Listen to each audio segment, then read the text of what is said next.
Hello and welcome to third episode of Disha. Disha is designing innovative solutions for holistic access to justice. This is a scheme which is initiated by the Department of Justice, Ministry of Law and Justice, Government of India. And today we are discussing outraging modesty of women. Women are everywhere. They are leading in every sector. You name the sector and they are there. And this is a crucial issue which needs an in-depth discussion. And for that, I have in studio with me Mr. Jasbir Singh Bajaj. He is a retired IAS officer and retired from Additional Chief Secretary, Apex Scale. Also, I have Ms. Sumita Suman. She's a legal expert, sexual harassment of women at workplace and atrocities against women.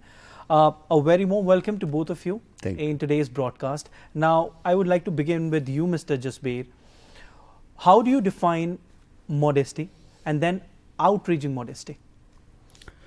The word modesty has not been defined in the law books, but through various judgments pronounced by the Supreme Apex Court, Supreme Court of India, the first being the State of Punjab versus Major Singh in 1966 and later on Rupandev Bajaj versus KPS Gill in 1995. These two judgments, the word modesty has been given a definition. Basically, it is related to the sexual orientation of the woman, and it is more focused on the chastity and the because of being a woman, they have a special place as far as the human existence is concerned. They are we cannot treat them as a weaker section as as people try to make out. They are not at all a weaker section, but they have a special, because of their bodily features, biological features and their status, irrespective of their age, and even a newly born child and even a 100-year-old woman have the modesty. That is the chastity that is very special to the women. And that is why, so if there is any attack on that chastity, if there is any attack on their modesty, in any form, it can be physical form, it can be a threat of use of criminal force, or even verbal also, by gestures, by words, it is actually outraging the modesty as far as section 354 is concerned.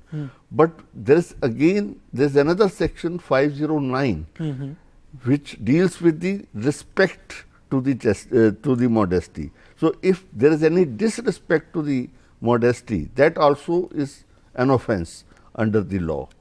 So, and in the new laws, yes, we have the corresponding sections. For 354, we have the section 74 of Bharatiya Nyaya Sanhita, BNS, and for 509, we have section 79. So, both the aspects have been covered even in the new laws, and with much more penalty, with much more severe action if such a unfortunate thing happens. Okay, I'll come to the newly incorporated criminal laws.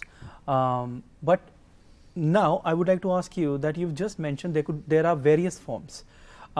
Digital form could be one of them, because the technology is thriving, and there are misuses also of this technology. So is it also included in the provision?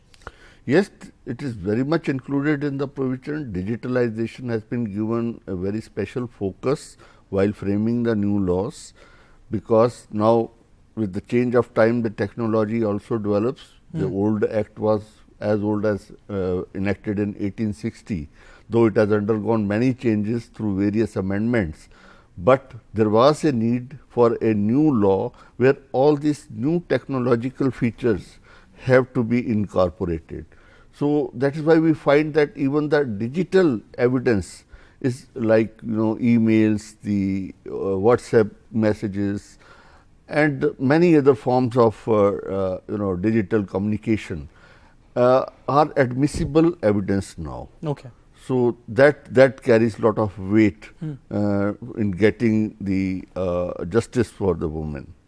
Okay. Miss Sumita, how do you react to it? About what sir said? Yes. Yeah, of course, because outraging the modesty of a woman, because it has not been defined, but with various case laws, the judiciary has taken this responsibility of defining this word. So decency of being a woman, if she is an infant, even she is not having the sense that her modesty is outraged, even she is being protected under this law. And of course, modesty is something that can be outraged verbally, non-verbally, with your gestures, when you are just whistling, when a woman is going and you're just whistling. So that is also outraging the modesty of women. Of course, Okay. it's very sensitive. I understand. Mr. Jasbir, would you like to highlight the punishment prescribed? Yes, under the new provisions, the punishment is now more severe. In some offences, it is minimum is 1 year and can go up to 5 years in case of outraging the modesty or showing disrespect to the modesty. And so, provision of a minimum punishment makes it more tough. It's not very easy for the offender to get away with a lesser punishment or with a very meager punishment. So, the judge will have to record the reasons, specific reasons, if he has to award a lesser punishment than prescribed under the law. Okay. Is there any provision or special provision in cases wherein an offender is a close relative of a woman? Yes, there is provision, and in that case, the minimum punishment has been prescribed at a higher level. It is 3 years and can go up to 7 years. 7 years, Yeah. indeed. Okay, now Mr. Neeta, I would like to talk about the 3 new laws, criminal laws that have been incorporated. These are Bharatiya Nyaya Sanhita, BNS as we know it, Bharatiya Nagrik Suraksha Sanhita, and Bharatiya Sakshya Adhiniyam. Now, when it comes to BNS, it introduces a handful of notable crimes. Most notable amongst it is Clause 69, which penalizes sexual intercourse through employment of deceitful means. How do you react to it? How do you see this as, and what else is there for women in the 3 newly introduced criminal laws that have replaced the colonial era laws? Yeah, thank you. This section 69 of Bharatiya Nyaya Sanhita, that is a much awaited the much awaited law that we have been waiting to see in this new laws. So in IPC of 1860, the provisions were also there, and such cases were being tried by a joint reading of section 375 and section 90, but there was no section that was clearly dealing with this kind of offences. So this section 69 that reads that whoever with deceitful means or with a false promise to marry a woman has intercourse with that woman without intention of marrying her, so he can be tried under this law and he is offender in this law. And the term is imprisonment term that is being defined in this law is up to 10 years. So it's a very severe kind of punishment that is being described in this. And of course, it is very different from rape, because previously it has been tried as a rape, but because in this the consensual sexual intercourse is there, so there was no such offense was being made. So I'm really happy, and we really welcome this new law. And yeah, of course, it's a much needed law. Okay, Ms. Sunita, now despite violence against them, women do not report the incidents to police station. What do you think is the reason behind? To understand, and that's especially in rural areas. Yes. We have to understand the structure of our society. As you all know that we live in a patriarchal kind of society, so where men, they enjoy the dominance, the power and the control. So in spite of having our financial finance minister as a woman, we hardly have any financial freedom. We don't enjoy that. So the root is lying there in our patriarchal society, where the women are seen as inferior or a weaker section, as sir has very rightly said So this is the root cause, and because the social stigma is also attached to such kind of incidents. So sometimes the victims, they blame themselves and they don't want to disclose it to even their parents or maybe to their family. They don't have that kind of strength and that kind of courage. So this is the thing. And another cause for this, for not going to the police or not going to any NGO for any help, is that police system is really very complicated. They even don't know what wrong is happening to them. So unless and until you know something wrong is happening to you, how you can just go and seek help from the others. So self-respect, self-confidence is a much needed thing that every woman should be aware of. Correct. And then we can change this kind of non-disclosure of these kind of incidents in the society. Definitely. We'll resume this conversation, but right now we are heading for a short break. देश भर के 300 से भी अधिक संविधान सभा के सदस्यों की अथक परिश्रम और जोरदार मंथन के बाद भारत के लोगों ने स्वयं को अमृत कलश के रूप में दिया एक नायाब उपहार, संविधान। इसी जीवंत और पवित्र मार्गदर्शिका के बल पर हमें दुनिया का सबसे बड़ा और महान लोकतंत्र होने का गौरव प्राप्त है। 28 राज्यों और 8 केंद्र शासित प्रदेशों सहित 140 करोड़ से भी ज्यादा लोगों के विविधता भरे इस देश को एक सूत्र में पिरोता है हमारा संविधान। संविधान है हमारे देश का महाप्राण, जो हर एक नागरिक को सामाजिक, आर्थिक, राजनैतिक न्याय के साथ साथ प्रतिष्ठा, गरिमा और अवसर की समानता भी प्रदान करता है। गर्व है हमें अपने संविधान पर, जो हमें प्रकाश और आगे बढ़ने की प्रेरणा प्रदान करता है। स्वतंत्रता की 75 साल की गौरवपूर्ण यात्रा हमने इसकी मदद से पूरी की। समय समय पर जरूरत के अनुसार इसे और बेहतर किया। वंचितों तक इसकी पहुंच को और आसान बनाने को प्रतिबद्ध हैं हम। इसलिए लोकतंत्र के 75वें वर्ष में पूरे वर्ष हम करेंगे संविधान समर्पित। सबको न्याय, हर घर न्याय, नव भारत, नव संकल्प, विधि जागृति जैसे विविध अभियानों का आयोजन संविधान में लिखी समानता, कर्तव्य और अधिकारों के आधार पर ही हम संकल्प से सिद्धि की मंजिल भी हासिल करेंगे। हमारा संविधान, हमारा सम्मान।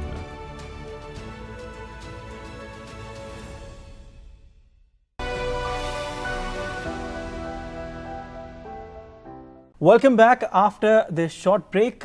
In the episode 3rd of Disha, we are discussing outraging modesty of women today, and I have with me Mr. Jasbir Singh Bajaj. He is a retired IAS officer. He retired from Additional Chief Secretary, Apex Scale, and also we have Ms. Sunita Suman. She is legal expert, sexual harassment of women at workplace and atrocities against women. Thank you so much again. And now, Mr. Jasbir, what's your opinion on provisions like zero FIR and EFIR? These are the two new things that have come in. How they are helpful for women? The concept of zero FIR was already there in the system, but it was not codified. It was not placed in any enacted laws. So people were not aware of their right to file an FIR, even if there is no jurisdiction of a particular police station. Second is e-filing, EFIR. EFIR is electronic FIR, that is, you can sitting at your home or any place from anywhere, you can lodge an FIR electronically by using the computers or any gadgets where. So do we have any application for the same, or you have to visit a particular portal and then portal register? Yes, a portal has to be visited, and there the format is given. You have to, it's a very simple format, where you can just fill up some basic details, and then the police officer will contact you immediately. So that's a very convenient way of filing a complaint, where the woman doesn't have to go to a police station or expose her to any kind of social stigma, or even face any kind of inconvenience. So sitting from anywhere, and they even they need not inform others whether they have lodged such a complaint or not. If such a complaint is lodged, the police will have to take immediate action because it is a cognizable offence, and they will have to take action immediately. So, it is going to change the entire scenario, though the concept was already there, but it is not been codified and under 173 of the BNSS, which has replaced the old CRPC of 1973. Now, this 173 section 173 is going to revolutionize the complaint lodging mechanism for women, and I think it is going to be a great boon for them. Okay. Ms. Sunita, how do you react to zero FIR and EFIRs, the concept of the same? I really appreciate this because EFIR and zero FIR. So, if women, if something bad is happening to her and some crime, she is a victim of any crime, so she doesn't have that kind of courage to go to a police station and then lodge a FIR, because there would be a lot of police person and their family, she has to go with someone. Because police station is not considered as a place where you can go alone and you have a very welcoming kind of atmosphere there. So, if we are having this zero FIR and EFIR, so without something is happened in any other place, not your home place or not in your area, some crime has happened with you, but you are sitting at your home in your comfort zone and you are having this access to lodging an FIR. So, it's quite easy, and trust me, if you go to the Delhi police portal, if you are in Delhi or in any other state, so they have made a very smooth kind of system where you can lodge your own FIR. And the same thing is with EFIR, of course, because now the technology has made our life so much better, and we are enjoying the technology in many spheres. So, for these kind of things, I think we should welcome it. Okay, Ms. Sunita, do you agree to the fact that crime against women cannot be stopped until the mindsets of people are made to change? Yes, I totally agree with this, because crime against women, as I previously said, and I believe in that, the root cause for this is in our patriarchal society, where we don't have the equality between men and women. But do you agree that it is changing now with the modern world? Yeah, of course it is changing, but still we have a long way to go, because the change cannot happen overnight. So, everybody has to do his or her responsibility and his or her take in this journey, because we give sanskars to our children. So, that way we have to make them realize that men and women, girls and boys, they are equal, and we should learn to respect the dignity of a woman. Definitely.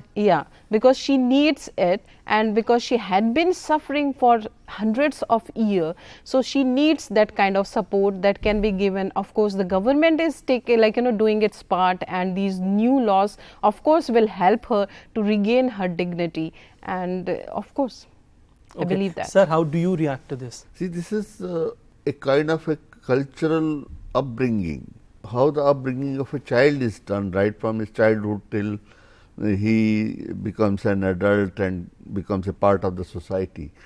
The respect for women has to be taught at home by the close parents and the people who are around the child. So, that has to be inculcated in the child, how you have to, and it starts from home. First he has to give respect to his mother and to the women folk in his own family. Then only he will give due respect to others in the society.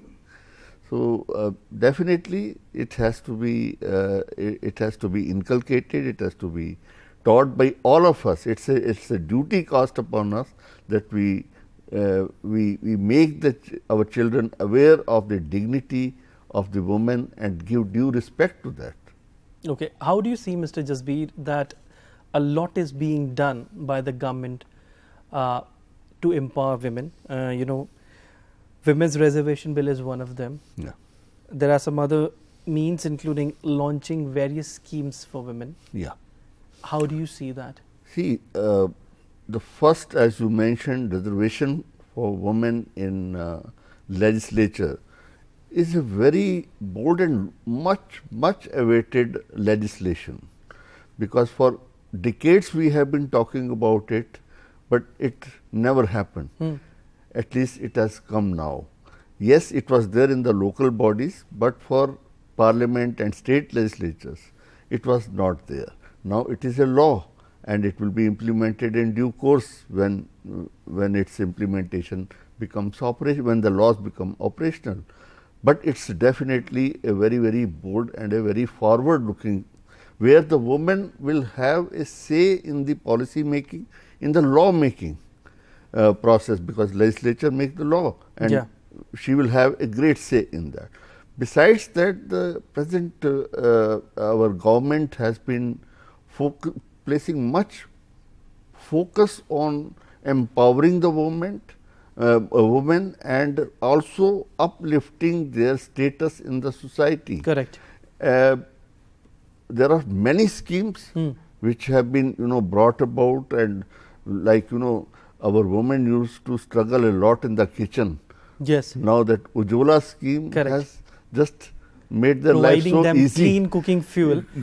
And they got rid of that smoke and the heat and everything was there. So, and it was, mind you, it was a root cause of many breathing illnesses as well. Breathing illnesses, and also many other ailments connected with that, lungs and their eyes getting affected. So all these, the focus is now more on women's empowerment, and all these schemes which have been brought about by the government are addressing these issues. Correct, sir. And not just empowering them, but do you agree they are making them more fearless as well? Yes, definitely fearlessness, because they were under like a perpetual fear of the men folk and the strong people around them. Now, if we see, the women are almost now, I mean, the question of equality is now reality. Yes. We have women fighter pilots. Yes. And above all, we have women as president of our country. Women Agniveers. Agniveers.